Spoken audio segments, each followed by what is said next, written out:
या अय्युहल्लज़ीना आमनू क़ू अनफुसकुम व अहलीकुम नारा। सदक़ल्लाहुल अज़ीम।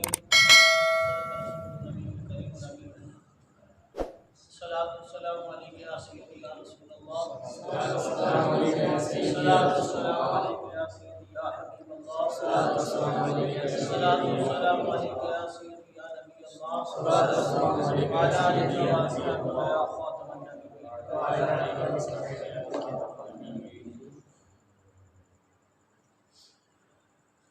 हुकूकुल इबाद में कल की नशिस्त में हमने वालिदैन के हुकूक पर बात की, यानी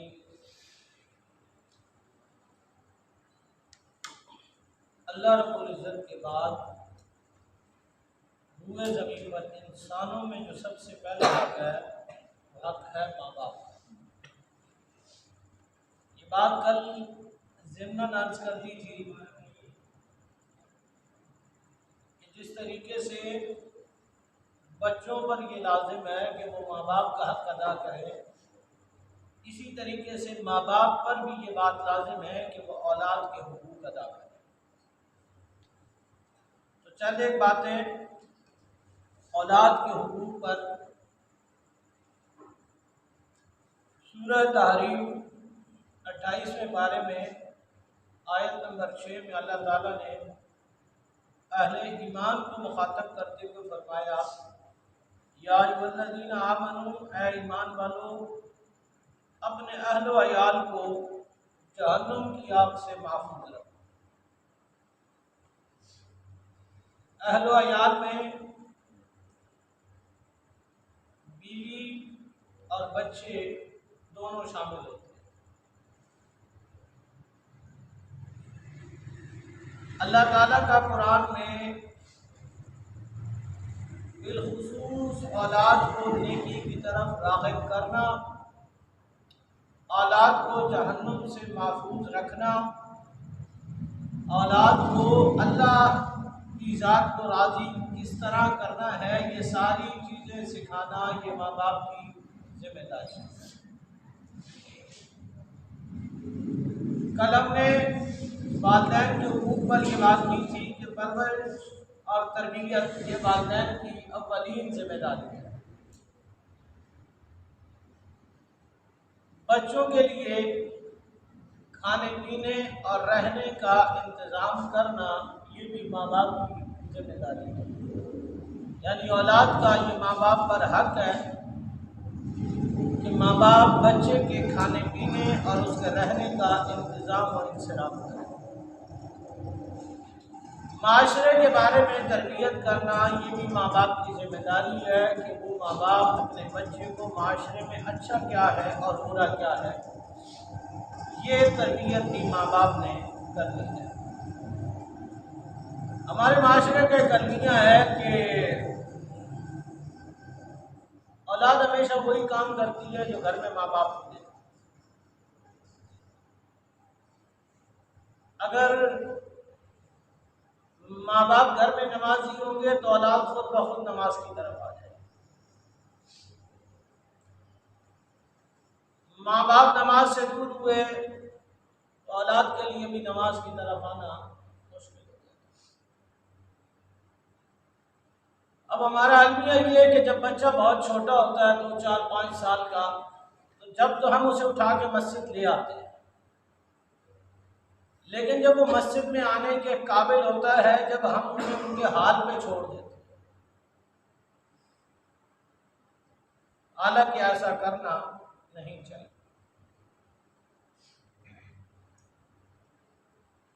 इस्लाम में जब बच्चा 7 साल की उम्र को पहुंच जाए तो उसे आप नमाज की तलकीन करें।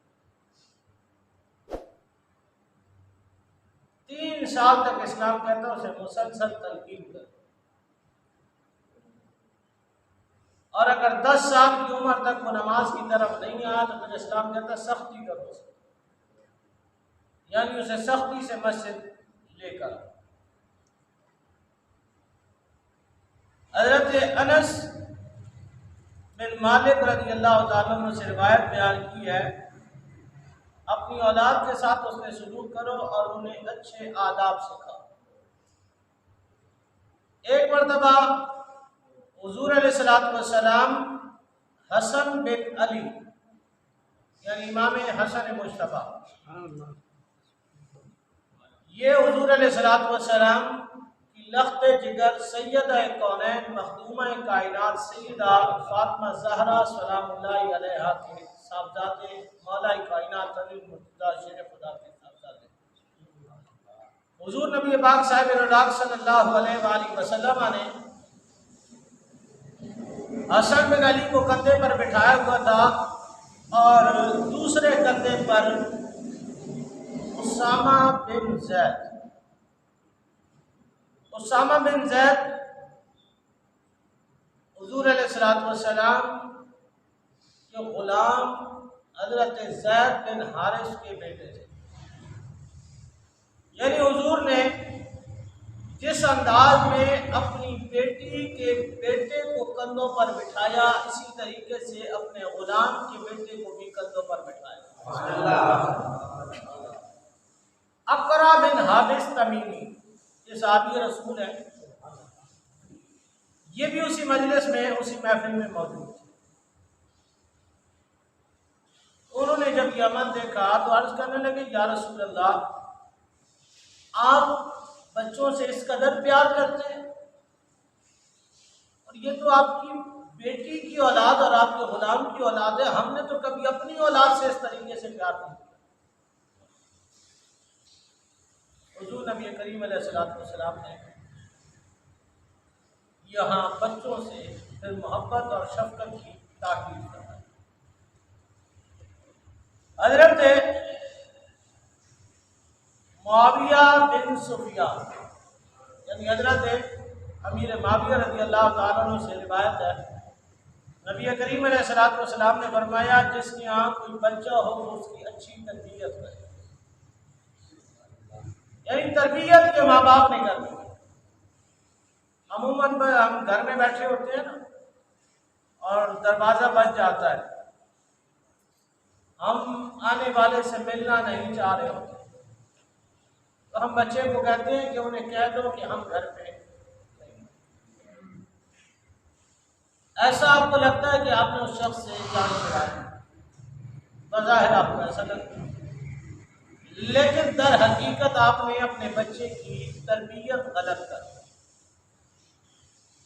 यानी आपने अपने बच्चे को झूठ बोलना सिखा दिया। आपने अपने बच्चे के जहन में ये बात डाल दी कि बेटा अगर कभी किसी से जान छुड़वानी हो तो ये तरीका इख्तियार कर ले। तो हम उस वक्त तो बज़ाहिर ये समझे कि आने वाले से हमारी जान छूट गई, लेकिन हकीकतन हमने अपने बच्चे को एक गलत रास्ता दिखाया। और झूठ एक ऐसी बीमारी है कि अल्लाह के नबी ने फरमाया, दुनिया की हर बुराई इस झूठ से शुरू होती है।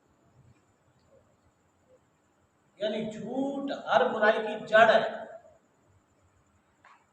अगर कोई काफिर है ना हुजूर की बारगाह में आकर इस्लाम कबूल करना चाहता है, लेकिन मेरे अंदर बहुत सारी बुराइयां हैं जिन्हें छोड़ना मेरे लिए बहुत मुश्किल है। हुजूर ने फरमाया, हमारी खातिर एक तो छोड़ देगा। किया या रसूलल्लाह, एक छोड़। हुजूर ने फरमाया, झूठ बोलना छोड़। चंद दिनों के बाद फिर हाजिर हुआ ना तो हुजूर की बारगाह में अर्ज करने लगे, या रसूलल्लाह, मैंने सारी बुराइयां छोड़ दी। हुजूर ने फरमाया, भाई हमने तो तुझे एक बुराई के मुतालिक कहा था कि एक छोड़ दे। उसने अर्ज किया, या रसूलल्लाह, आपने जिसके मुतालिक फरमाया था उसे छोड़ा था, बाकी सारी खुद ब खुद छूट गई। तो झूठ हर बुराई की जड़ है। असल में झूठ बोला क्यों जाता है? हमेशा हक बात को छुपाने के लिए झूठ बोला जाए, या फिर किसी की इज्जत पामाल करने के लिए झूठ बोला जाए। तो वहां वो बच्चे को ये सिखा दिया कि मुलाकात ना करनी हो तो झूठ, तो ये तरबियत है। फिर जैसे बच्चों की तरबियत करेंगे बच्चों पर असर भी असर। बुखारी और मुस्लिम में हज़रत नुमान बिन बशीर रज़ी अल्लाह तआला अन्हु से रिवायत है कि उनके वालिद हज़रत बशीर बिन साद रज़ी अल्लाह तआला अन्हु उन्होंने एक ग़ुलाम हिबा किया, नबी करीम अलैहिस्सलातु वस्सलाम से दरियाफ़्त किया, क्या तूने हर बेटे को एक एक ग़ुलाम हिबा किया है? तो बशीर रज़ी अल्लाह तआला अन्हु कहने लगे, नहीं आका, मैंने तो सबको नहीं दिया, सिर्फ इसी को दिया था। तो हुजूर ने उस पर मना फरमाया। तो कहते हैं मैंने फिर हुजूर ने फरमाया औलाद के मामले में इंसाफ रखो। तो कहते हैं मैंने फिर उससे भी गुलाम वापस किया। यानी अमूमन माँ बाप का ना रुझान झुकाव औलाद के किसी एक की तरफ ज़्यादा होता है। इस चीज़ से अल्लाह के नबी ने मना फरमाया। अल्लाह के नबी ने फरमाया औलाद से बराबर मोहब्बत, उनका हक दो, बराबर तरीके से उनसे मोहब्बत करो, उनके हुकूक अदा करो। एक बच्चे की तरफ वालिदैन का झुकाव हो और बाकियों की तरफ झुकाव ना हो तो बाकी बच्चे एहसास से कम तरी का शिकार हो जाते हैं। और ये जो एहसास से कम तरी है ना, ये है अंदर का खौफ। एहसास से कम तरी इंसान को अंदर अंदर से खोखला कर दे। इसलिए अल्लाह के नबी ने फरमाया औलाद के मामले में उनके हुकूक बराबर अदा किया। नबी करीम अलैहिस्सलातु वस्सलाम ने बज़ाहिर इस्लाम की इब्तिदा में अभी सहाबा तक वो मामलात पहुँचे नहीं थे तो हुजूर अलैहिस्सलातु वस्सलाम के अपने बच्चे बज़ाहिर दुनिया से मिसाल फरमाते चले गए। एक बेटी हुजूर अलैहिस्सलातु वस्सलाम की एक अरसे तक हुजूर के साथ रही, सैयदा फातिमा ज़हरा, और अल्लाह रब्बुल इज़्ज़त के महबूब ने अपनी बेटी से मोहब्बत और शफ़क़त का अंदाज़ ये रखा कि जब भी सैयदा कौनैन हुजूर के दरवाजे पर आ जाती तो हुजूर उठकर इस्तिक़बाल करते।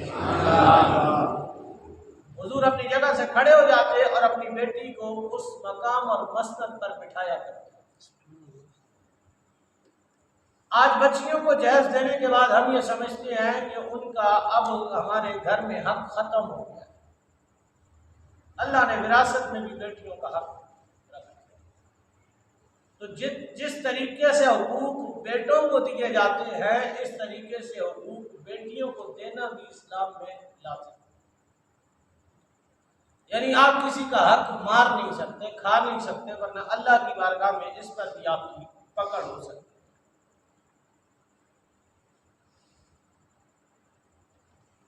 औलाद की परवरिश और तरबियत, औलाद के लिए तालीम, उसके लिए रहने का बंदोबस्त, खाने पीने का निज़ाम, औलाद जवान हो जाए तो उसकी शादी, ये सारी माँ बाप की जिम्मेदारियाँ हैं। तो जिस तरीके से औलाद पर लाजिम है कि वो माँ बाप की इत्तिबा करे, पैरवी करे, उनके हुकूक को अदा करे, तो इसी तरीके से बाइसियत माँ बाप के बाद हम पर भी लाजिम है कि हम इसी तरीके से अपने औलाद के भी हुकूक अदा करें। माँ बाप के बाद माशरे में जो सबसे अहम किरदार है ना हमारी ज़िंदगी में, वो है हमारे असातिज़ा।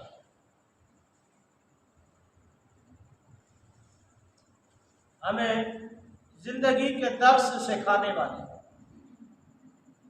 हमारी ज़िंदगियों को किसी काबिल बनाने वाले। खलीफा हारून रशीद के बेटे आलिम दीन उन्हें पढ़ाने के लिए आते थे और वो जब पढ़ा कर जाते थे ना तो दो बच्चे उनकी जूतियां उठाने में लड़ते थे। एक कहता था मैं उठाऊंगा और दूसरा कहता था मैं उठाऊंगा। एक दिन बादशाह ने ये अमल देख लिया। अगले दिन जब वो तशरीफ लाए ना तो बादशाह ने बुलाने के लिए पैगाम भेजा। बादशाह के सामने जब तशरीफ ले गए तो बादशाह ने पूछा कि दुनिया में अफजल तुम हो या मैं हूं? कहने लगे तुम बादशाह की कुर्सी पे बैठे हो, दुनिया में तो तुम ही अफजल। बादशाह ने कहा कि अफजल मैं, अफजल आप। वो बेचारे घबरा गए कि कौन सी ऐसी बादशाह की गुस्ताखी हो गई कि बादशाह जैसी बात। बादशाह ने कहा कि कल मैंने ये देखा कि मेरे बच्चे तुम्हारी जूतियां उठा रहे थे। अब इस पर वो समझे कि यहां शायद बादशाह गजबनाक हो गया इस बात पर। तो बादशाह कहने लगा कि इज्जत वाला तो फिर वही हुआ ना कि बादशाहों की बेटी भी जिसकी जूतियां उठाए। अगरचे मैं बादशाह की कुर्सी पर हूं, लेकिन मेरे बेटे जिसकी जूतियां उठाए, इज्जत तो उसी की ज्यादा होगी। और ये जो इल्म है ना, ये इंसान को ऐसा बाकमाल बना देता है कि फिर वक्त की ताकत के फिरौनों की अहमियत भी आपकी नजर में कुछ नहीं रहती। वो एक आलिम दीन थे, फकीरी का रंग इख्तियार किया, मजजूब कैफियत में चले गए। तो ये बादशाह ने देखा, सैर और तफरीह के लिए निकला था, उसने देखा दरियाओं के साहिल पर बंदा पड़ा हुआ सो रहा है। करीब चले गए, उसे जाकर उठाया। उसने समझा कि शायद, बादशाह ने समझा शायद ये फकीर मलंग मुझे पहचाना नहीं। बादशाह ने उससे पूछा कि जिंदगी कैसी गुजर रही है। उसने कहा बादशाह कुछ तेरी जैसी गुजर रही है, कुछ तुझसे अच्छी गुजर रही है।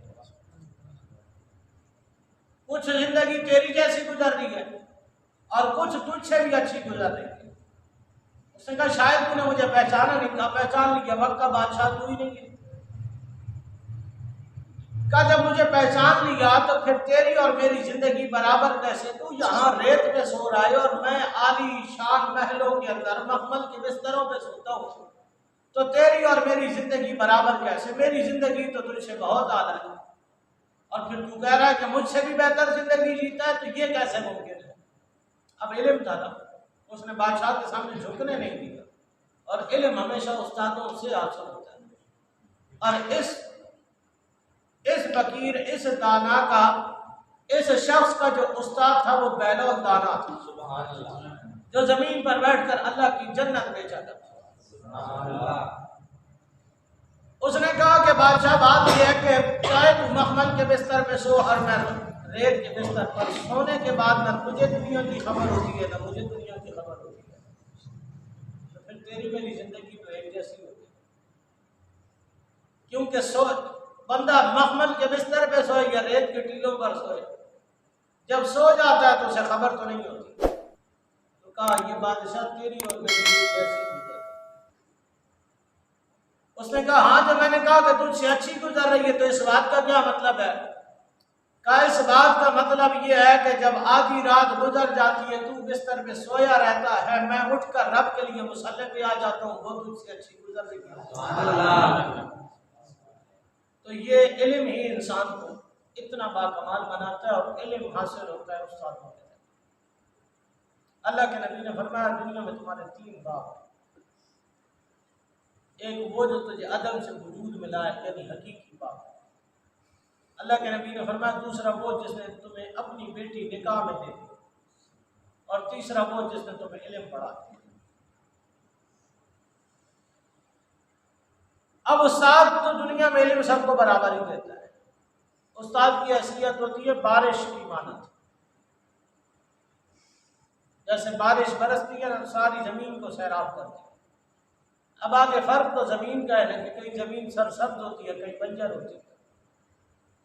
जहाँ जमीन सरसब्ज हो वहां पर फूल खिल जाते हैं, जहाँ बंजर हो वहां कीचड़ बन जाती है। लेकिन कसूर उस्ताद का नहीं होता।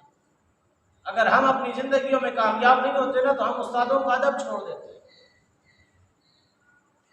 लेकिन एक बात दिल की तख्ती पे लिख लीजिएगा कि दुनिया में इल्म किताबों से नहीं हासिल होता,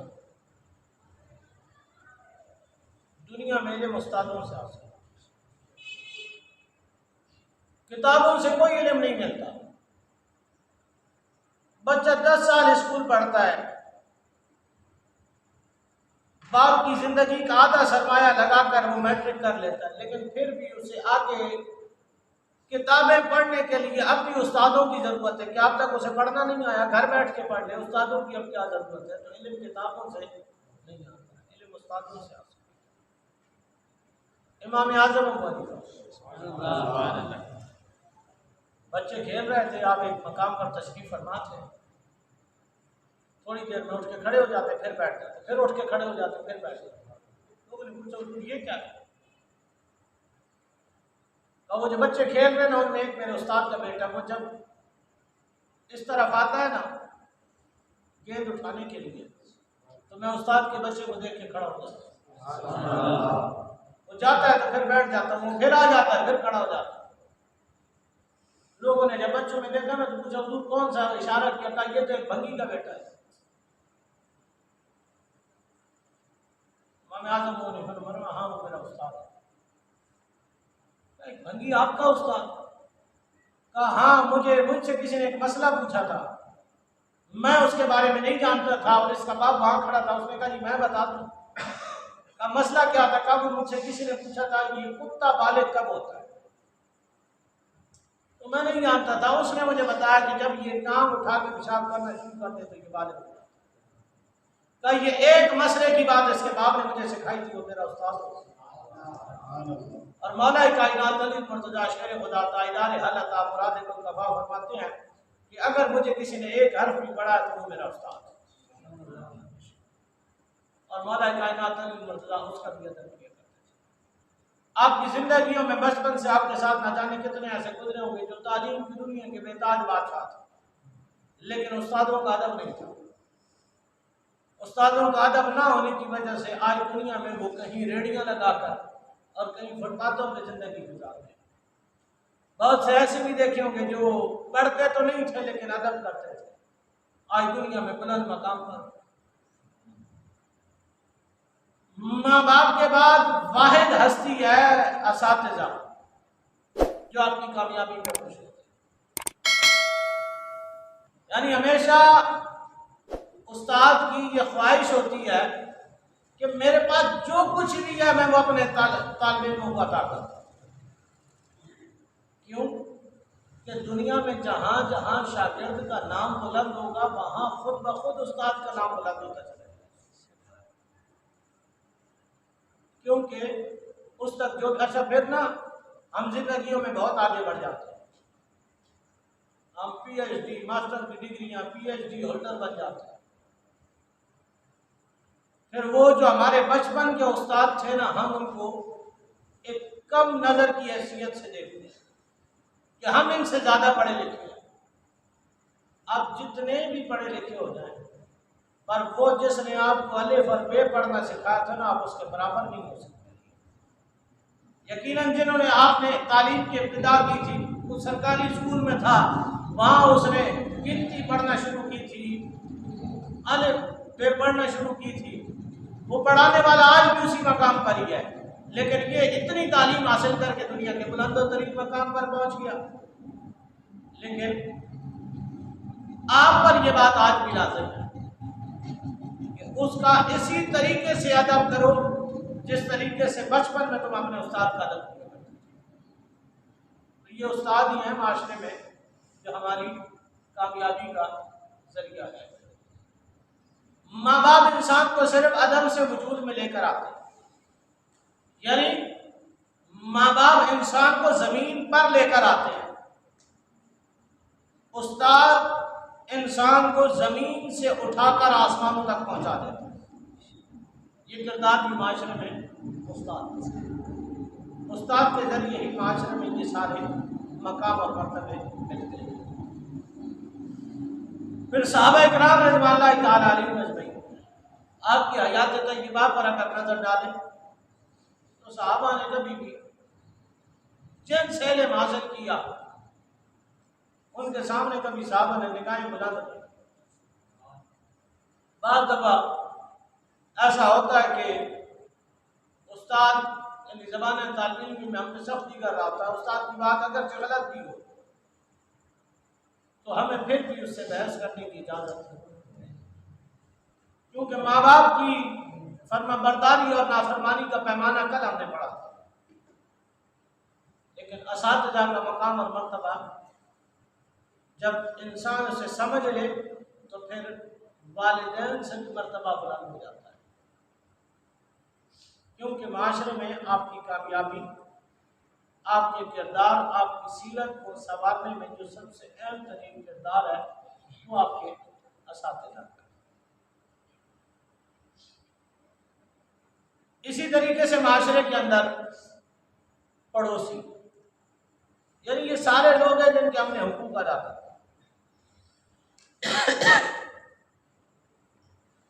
ये पड़ोसी कौन है? एक वो पड़ोसी जो हमारे घरों के अतराफ में रहते हैं, एक वो पड़ोसी जो हमारे साथ एक पेशे से वाबस्ता है,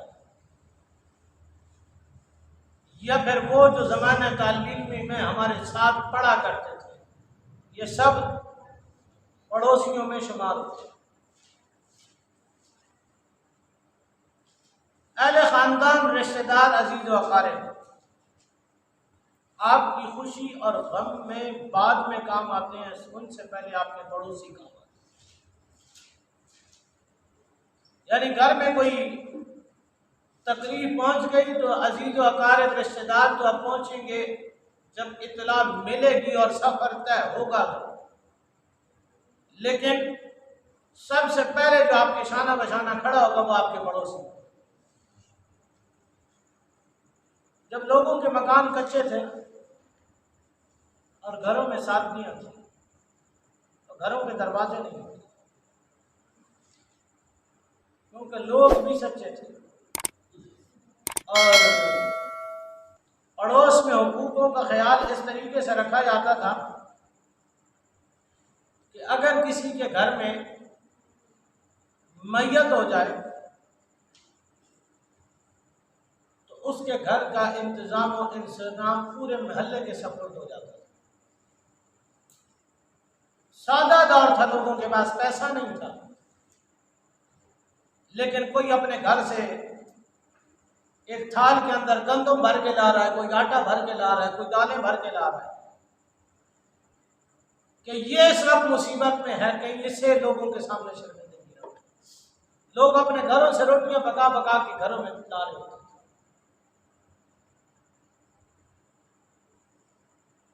हुजूर अलैहिस्सलातु वस्सलाम ने खुतबा हुज्जतुल विदा पर पड़ोसियों के हुकूक इस कदर बयान फरमाए कि सहाबा कहते हैं कि हमें तो अब ये गुमान होने लगा कि ऐसा ना हुआ कि अल्लाह के नबी ये फरमा देंगे जायदाद में से भी पड़ोसी को हक दिया। यानी इस कदर पड़ोसियों के हुकूक अल्लाह के नबी ने बयान फरमाए। एक मकाम पर फरमाया कि अगर घर की दीवार भी उठानी हो तो पड़ोसी से इजाजत है। घर तुम्हारा, दीवार तुम्हारी, उठानी तुमने है, लेकिन अल्लाह के नबी ने फरमाया पड़ोसी से इजाजत ले लो कि ऐसा ना हो कि तुम्हारे दीवार उठाने से उसके घर में हवा और रोशनी का निजाम रुक जाए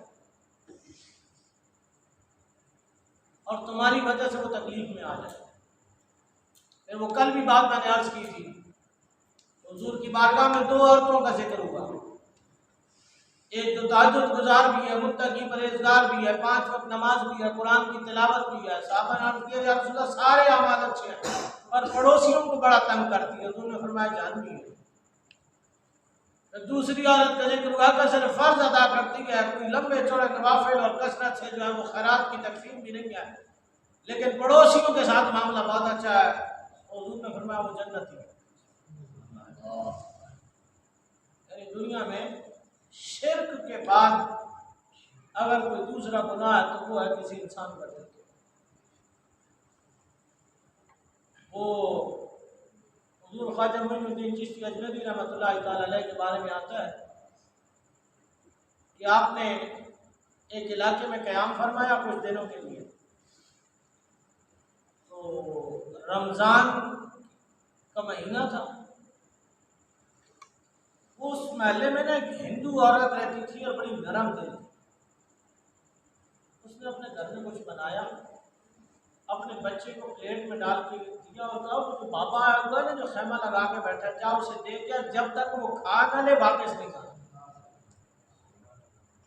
जब तक वो खा ना ले तुझे वापस नहीं आना।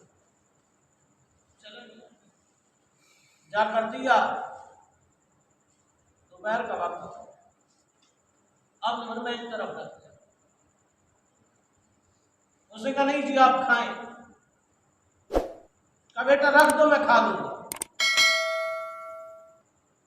कहा नहीं जी आप जब मैं आपको खिला के जाऊंगा। तो थोड़ा सा गुस्से में आ,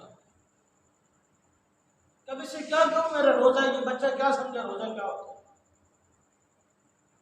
कहा बेटा तुम क्या है ना बस यहाँ रखो और जाओ। प्लेट रख दिया, सहमे से बाहर आ गया। अब जब जोर की नमाज के लिए बाहर निकला तो बच्चा एक तरफ खड़ा हुआ रो रहा है। आपने बुला के पूछा बेटा तुम गए नहीं?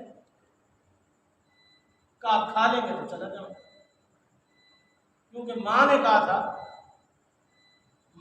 था कि जब तक वो खा ना ले तो तुम मत आना। आपने ना उस प्लेट में से निकाला और उसे खा लिया, रोजे की हालत। लोगों ने कहना शुरू कर दिया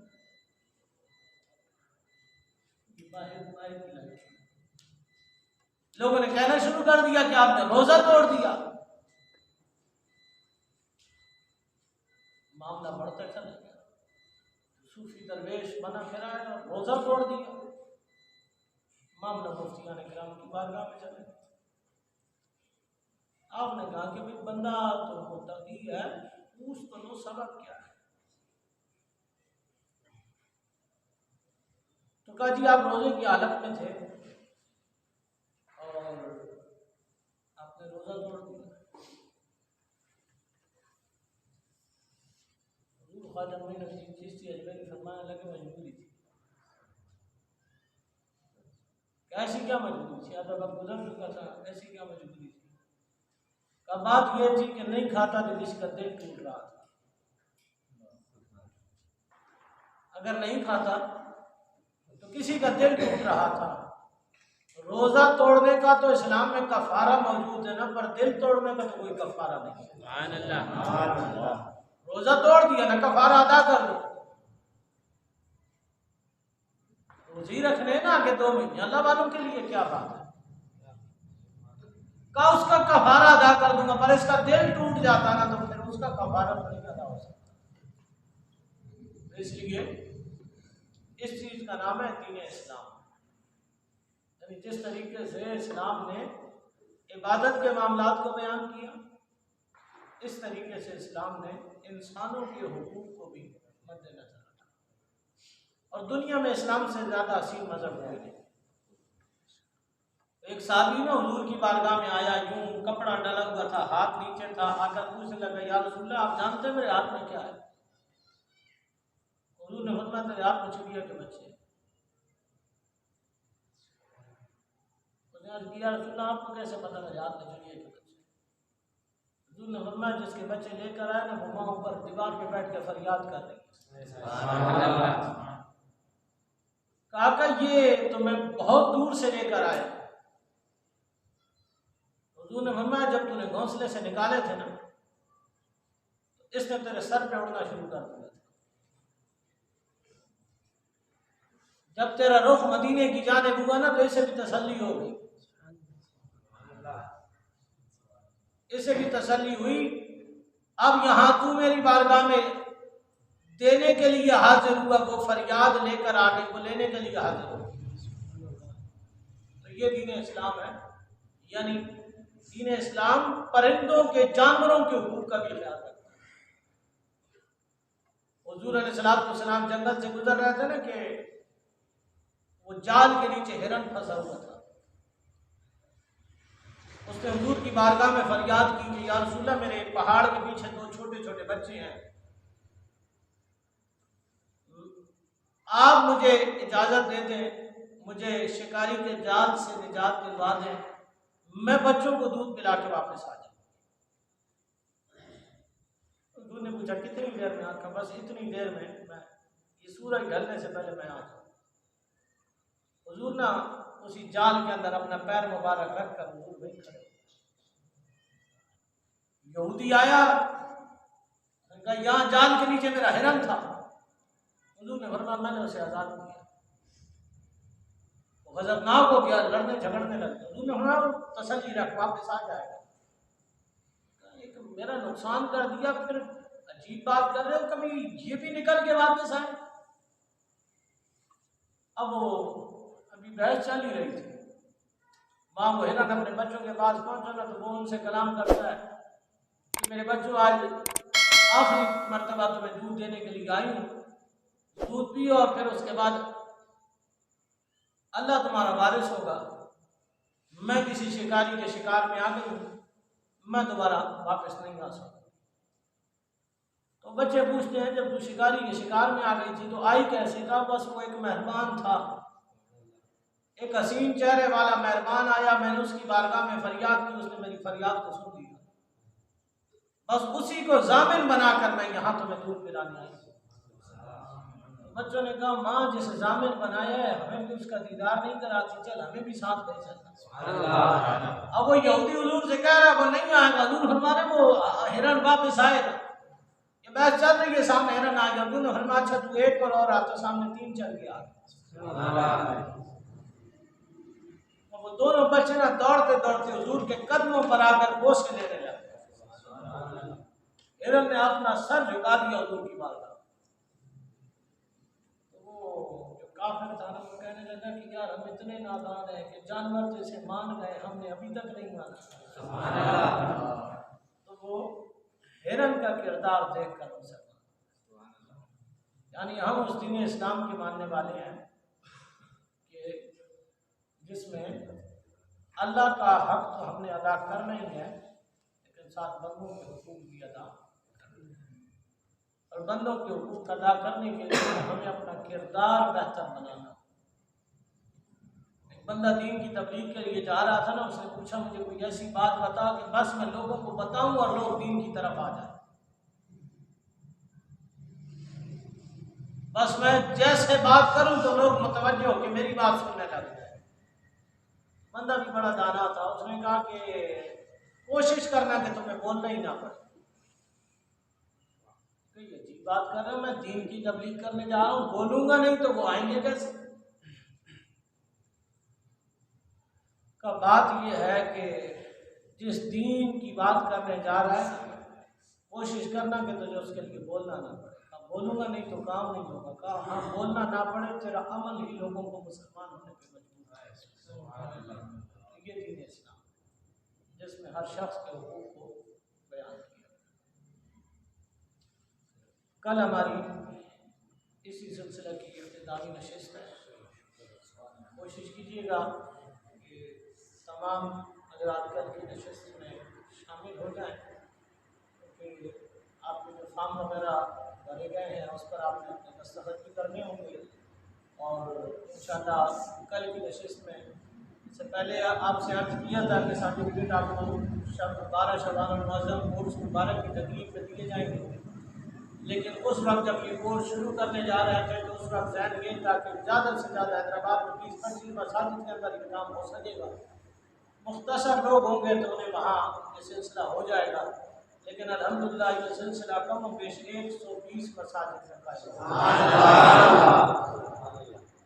शहर हैदराबाद की 120 मसाजिद में अल्हम्दुलिल्लाह ये सिलसिला चला। और न सिर्फ मसाजिद में बल्कि ये जो शाम में ट्यूशन सेंटर लगते हैं उनमें भी ये काम चला, मदारिस के अंदर भी ये काम चला रहा। इसलिए अब इतनी कसीर तादाद में सबको सर्टिफिकेट देना एक लम्हा फिक्रिया बन गया।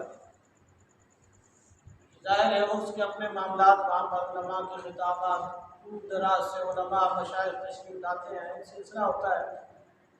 तो इसी सिलसिला में उस दिन भी आपको अर्ज़ किया था कि इंशाअल्लाह हम यहीं लतीफ़ाबाद में किसी मकाम पर, हमारे यहाँ तो जगह की कमी है, हम यहाँ कोई महफिल हो जाए तो जगह ख़त्म हो जाती है, फिर ये सारी लतीफ़ाबाद के 12 यूनिट की मसाजिद के लोग आ गए तो हमारे पास तो जगह वैसे ही ख़त्म हो जाती है।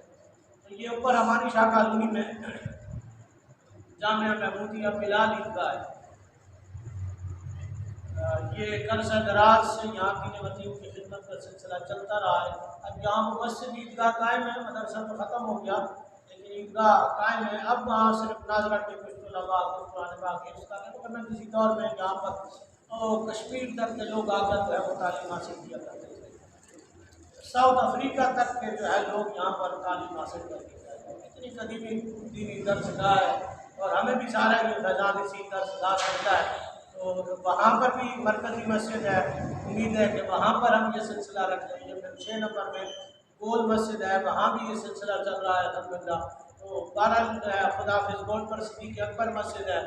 ये सारी मसाजिद जो है वो इसमें शामिल हैं। तो इंशाअल्लाह किसी बड़े मकाम पर एक तकरीब का इनेकाद होगा जिसमें किरदार साहबजादा उज़ैर मामून साहब की खुद तशरीफ़ लाएंगे, दीगर मुअज़्ज़िज़ीन उलमा भी उसमें जलवागर होंगे। तो इंशाअल्लाह वहाँ इन उलमा की सरपरस्ती में और उलमा के हाथों से आपको जो आपने कोर्स यहाँ किया इसमें आपको सर्टिफिकेट दिए जाएंगे। तो कोशिश कीजिएगा कल किसी का नागा ना हो, तमाम हज़रात ज़रूर शिरकत करें ताकि आपके फार्म हमारे पास कल यहाँ मौजूद होंगे, उस पर आप सबके दस्तखत चाहिए होंगे। तमाम हज़रात कोशिश कीजिएगा कि कल नमाज इशा यही अदा कर दें। 11वीं आज 11वीं शरीफ हो गई, कल थोड़ी सी 11वीं शरीफ में जो है वो माना या महफिल का सिलसिला चलता है 11वीं के हवाले से।